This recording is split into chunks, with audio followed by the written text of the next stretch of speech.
দীর্ঘ অবহেলায় পরিত্যক্ত বাগেরহাটের জিয়া মেমোরিয়াল অরফানেজ ট্রাস্ট আবাসিক ভবন, কারিগরি প্রশিক্ষণ কেন্দ্র সহ বহুতল ভবনগুলোর এখন ভগ্নদশা। প্রতিষ্ঠানটি চালুর পরিকল্পনার কথা জানিয়েছেন স্থানীয় বিএনপি নেতারা। বাগেরহাট জেলা রিপোর্টার শওকত আশরাফির তথ্যচিত্রে desk report. Zia memorial orphanage trust এই সেই প্রতিষ্ঠান যাকে ঘিরে দেশের অন্যতম এক আলোচিত রাজনৈতিক মামলার জন্ম হয় বিগত আওয়ামী লীগ সরকারের আমলে। এতিম শিশুদের লালন পালন, কারিগরি প্রশিক্ষণ ও কর্মসংস্থান সৃষ্টি ছিল প্রতিষ্ঠানটির লক্ষ্য। 1994 সালে বাগেরহাটের ফতেপুর গ্রামে প্রায় 4 একর জমির উপরে গড়ে তোলা প্রতিষ্ঠানটিতে ছিল আবাসিক ভবন, দর্জি বিজ্ঞান, ইলেকট্রিক্যাল ও ইলেকট্রনিক্স বিষয়ক প্রশিক্ষণ কেন্দ্র, মসজিদ, পুকুর ও ফিডার স্কুল।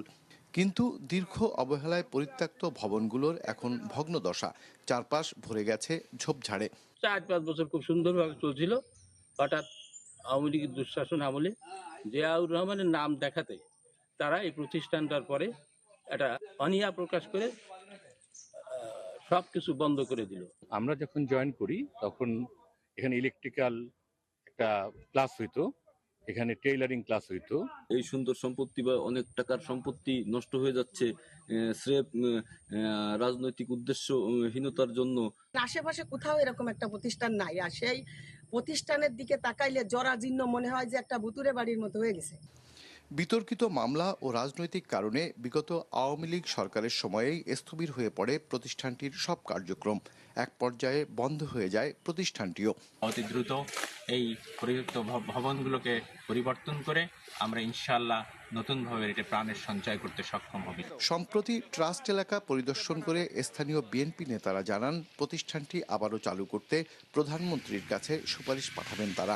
দ্রুত আমি মাননীয় প্রধানমন্ত্রীর কাছে আবেদন জানাবো যে আমাদের এই যে অরফানেজ ট্রাস্টটা যেন দ্রুত আমাদের কার্যক্রম শুরু হয়। যেখানে যাতে কিন্তু বেকার ছেলে মেয়েদের আমরা উপকার করতে পারি এবং তাদের স্বাবলম্বী করতে পারি আমরা। জিয়া মেমোরিয়াল অরফানেজ ট্রাস্ট আবার চালু হলে জেলার এতিমদের নিরাপদ আশ্রয় ও দক্ষ কর্মী তৈরির পাশাপাশি কর্মসংস্থানেরও সুযোগ সৃষ্টি হবে, প্রত্যাশা বাগেরহাটবাসীর। মাছরাঙা নিউজ ডেস্ক।